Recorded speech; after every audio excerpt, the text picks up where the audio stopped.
Jerry Maguire is a 1996 American romantic comedy drama sports film starring Tom Cruise, Cuba Gooding, Jr., and Renée Zellweger.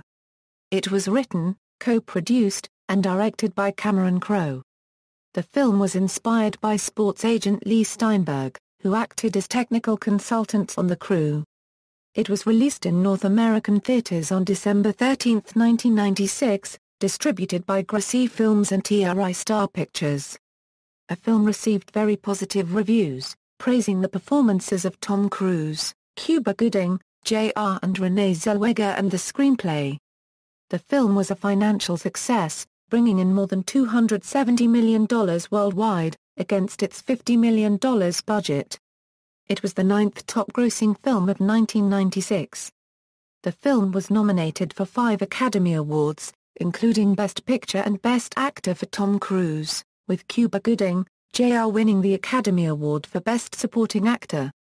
The film was also nominated for 3 Golden Globes, with Tom Cruise winning for Best Actor, and 3 Screen Actors Guild Awards, with Cuba Gooding, Jr. winning Best Supporting Actor. Plot: Jerry Maguire is a glossy 35-year-old sports agent working for Sports Management International. He writes a mission statement about perceived dishonesty in the sports management business, which prompts management to send Bob Sugar, Jerry's copyright to fire him. Jerry and Sugar call all of Jerry's clients to try convincing them not to hire the services of the other. Sugar secures most of Jerry's previous clients. Jerry speaks to Arizona Cardinals wide receiver Rod Tidwell, one of his clients who was disgruntled with his contract. Rod tests Jerry's resolve through a very long telephone conversation, while Sugar is able to convince the rest of Jerry's clients to stick with SMI instead. Leaving the office, Jerry announces that he will start his own agency and asks if anyone is willing to join him, to which only 26-year-old single mother Dorothy Boyd agrees. Meanwhile, Frank Cushman, a superstar quarterback prospect expects to be the #1 pick in the NFL draft, also stays with Jerry after he makes a visit to the Cushman home. However, Sugar is able to convince Cushman at the last minute to sign with SMI. After an argument, Jerry breaks up with his disgruntled fiancée copyrightee. He then turns to Dorothy, becoming closer to her young son, Ray, and eventually starts a relationship with her. However, Dorothy contemplates moving to San Diego as she has a secure job offer there. Jerry concentrates all his efforts on Rod, now his only client, who turns out to be very difficult to satisfy. Over the next several months, the two direct harsh criticism towards each other, with Rod claiming that Jerry is not trying hard enough to get him a contract, while Jerry claims that Rod is not proving himself worthy of the money for which he asks. Jerry marries Dorothy to help them both stay afloat financially and to keep her from moving away. He is emotionally and physically distant during the marriage, but is clearly invested in becoming a father to Ray. Although Dorothy loves Jerry, she breaks up with him because she believes that he does not love her. Before the start of a Monday night football game between the Cardinals and the Dallas Cowboys, Rod plays well but appears to receive a serious injury when catching a touchdown. He recovers, however, and dances for the wildly cheering crowd. Afterwards, Jerry and Rod embrace in front of other athletes and sports agents and show how their relationship has progressed from a strictly business one to a close personal one, which was one of the points Jerry made in his mission statement. Jerry then flies back home to meet Dorothy. He then speaks for several minutes, telling her that he loves her and wants her in his life, which she accepts. Rod later appears on Roy Firestone's sports show. Unbeknownst to him, Jerry has secured him an $11.2 million contract with the Cardinals, allowing him to finish his pro football career in Arizona. The visibly emotional Rod proceeds to thank everyone and extends warm gratitude to Jerry. Jerry speaks with several other pro athletes, some of whom have read his earlier mission statement and respect his work with Rod. The movie ends with Ray throwing a baseball up in the air, surprising Jerry. Jerry then discusses Dorothy about Ray's future possible career in the sports industry. Cast: Janet Jackson auditioned and was initially accepted for the role of Marcy Tidwell, though it later went to Regina King, who previously co-starred in Jackson's debut film Poetic Justice. Jackson is referenced twice in the film, with a Janet poster seen hanging in Teepee's room and Cuba Gooding Jr.'s character Rod Tidwell asking, "What have you done for me lately?" paying homage to Jackson's hit of the same name. Cameos: Philadelphia Eagles owner Jeffrey Lurie, ESPN draft guru Mel Kiper Jr., former NFL quarterbacks Drew Bledsoe, Troy Aikman, and Warren Moon, German ice skater Katarina Witt, then current Dallas Cowboys head coach Barry Switzer, and former Detroit Lions coach Wayne Fontes play themselves in the film. Other NFL players that make cameos as themselves are Tim McDonald, Johnny Morton, Rick Mirer, Rob Moore, Kiana Carter, Herman Moore, Art Monk, Kerry Collins, and Dean Biasuxi. Sportscasters Al Michaels, Frank Gifford, Roy Firestone, Mike Tirico, and Dan Dierdorf also make cameos. Former NBA basketball player Brent Barry is featured in the film as an athlete who refuses to sign an autograph for a young boy. Actresses portraying ex-girlfriends of Maguire include Lucy Liu, Ivana Milia-Evia, Alison Armitage, Emily Proctor and Stacey Williams. Reagan Gomez Preston also had a minor role in the film as part of the Tidwell family. Alice in Chains guitarist Jerry Cantrell makes a brief appearance in the film as a copier store clerk. Indianapolis Colts owner Jim Irsay makes a cameo as Jerry Maguire's boss. Rolling Stone publisher Jan Wenner is seen briefly as an SMI CEO as Maguire departs the company. Artie Lang filmed a scene for the film, but it was cut from the final version of the movie. Product placement: TriStar received merchandise and marketing services of over $1.5 million from Reebok in exchange for incorporating a commercial into the film and depicting the Reebok brand within certain agreed-upon standards. When the film was theatrically released, the commercial had been left out and a tirade including broadsides against Reebok was included. When the film aired on television, the Reebok commercial had been embedded into the film as originally agreed upon. Release: box office: the film debuted at number 1. It earned $17,084,296 its opening weekend, and eventually grossed $153,952,592 in North American box office and approximately $119.6 million overseas for a $273,552,592 worldwide total, on a budget of $50 million.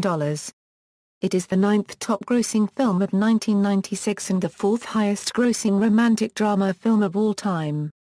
Critical response: the film received critical acclaim, with an 85% positive reviews on the Film Critics Aggregate Rotten Tomatoes.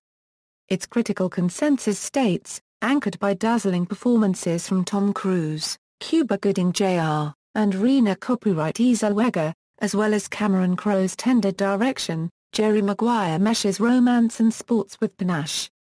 Cuba Gooding Jr. won an Academy Award for Best Supporting Actor for his portrayal of Rod Tidwell, the Arizona Cardinals football player who sticks with Maguire. Cruise was also nominated for Best Actor in a Leading Role in the movie marked Renee Zellweger's breakout role.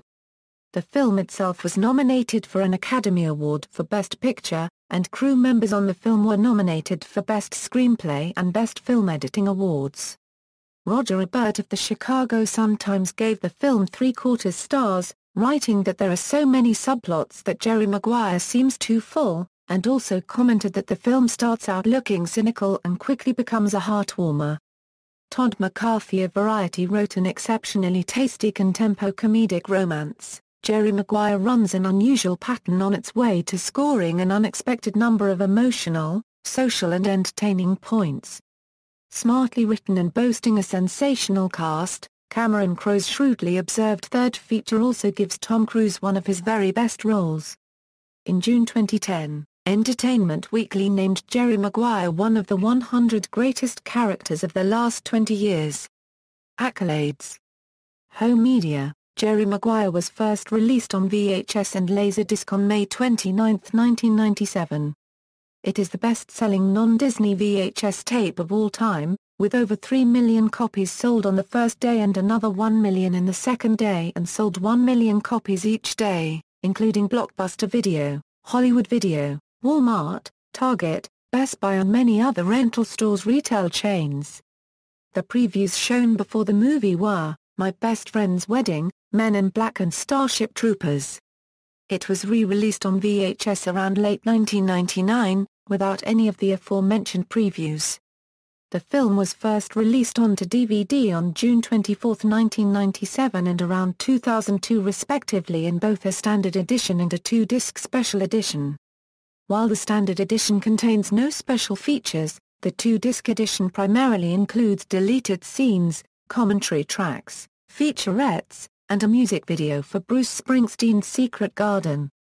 The film was later released onto Blu-ray on September 9, 2008, with the same special features found on the second disc of the DVD special edition. Legacy. Jerry Maguire spawned several popular quotations, including "Show me the money," "You complete me," "Help me help you," "The key to this business is personal relationships," and "You had me at hello," and "Quan," a word used by Cuba Gooding, Jr.'s Tidwell meaning love, respect, community, and money to illustrate the difference between himself and other football players. Other football players may have the coin, but they won't have the quan. These lines are largely attributed to Cameron Crowe, director and screenwriter of the film. Zellweger said of filming the famous "hello" line, "Cameron had me say it a few different ways. It's so funny, because when I read it, I didn't get it I thought it was a typo somehow. I kept looking at it.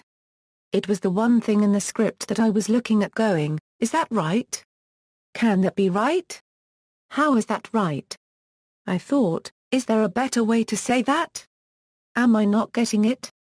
I just don't know how to do it." A video blog "Everything is Terrible" is running a campaign to salvage remaining VHS copies of the movie. In June 2008, AFI revealed its 10 Top 10 the best 10 films in 10 classic American film genres after polling over 1,500 people from the creative community. Jerry Maguire was acknowledged as the 10th best film in the sports genre. It was also voted by AFI as number 100 on its list of 100 passions. The quotes "Show me the money" and "You had me at hello" were also ranked by AFI on its list of 100 movie quotes, ranked number 25 and number 52 respectively. American Film Institute lists AFI's 100 years. 100 movies nominated, AFI's 100 years. 100 laughs nominated, AFI's 100 years. 100 passions number 100, AFI's 100 years. 100 songs, Secret Garden nominated. AFI's 100 years. 100 movie quotes, "Show me the money." AA number 25, "You had me at hello." AA number 52, "You complete me." AA nominated. AFI's 100 years. 100 Chess nominated, AFI's 100 years. 100 movies nominated, AFI's 10 Top 10 AA number 10 Sports film, soundtrack. The motion picture soundtrack CD includes, music not on the soundtrack, includes, AC/DC a For Those About to Rock, Herb Alpert and the Tijuana Brass The Lonely Bull, the Girotti Columna Requiem Again, Nirvana Something in the Way, Tom Petty Free Fallin', The Replacements I'll Be You, The Rolling Stones Bitch, Mary Lee Russia Angel of the Morning, a clip of John Coltrane, Miles Davis, and Charles Mingus performing Secret Garden, originally a Springsteen track from 1995, was re-released in 1997 after its exposure in the film and on the soundtrack, and peaked at number 19 on the Billboard Hot 100. A film was scored by director Crowe's then-wife, Nancy Wilson, who was a member of the rock band Heart. References. External links: Jerry Maguire at the Internet Movie Database, Jerry Maguire at Metacritic, The Jerry Maguire Journal, a log kept by Crowe during the film's production and published in Rolling Stone in December 1996. Things We Think and Do Not Say, the memo that led Maguire to establish his own agency. Archived from the original on November 9, 2012. Jerry Maguire, film script. Leigh Steinberg talks about Cameron Crowe and the film.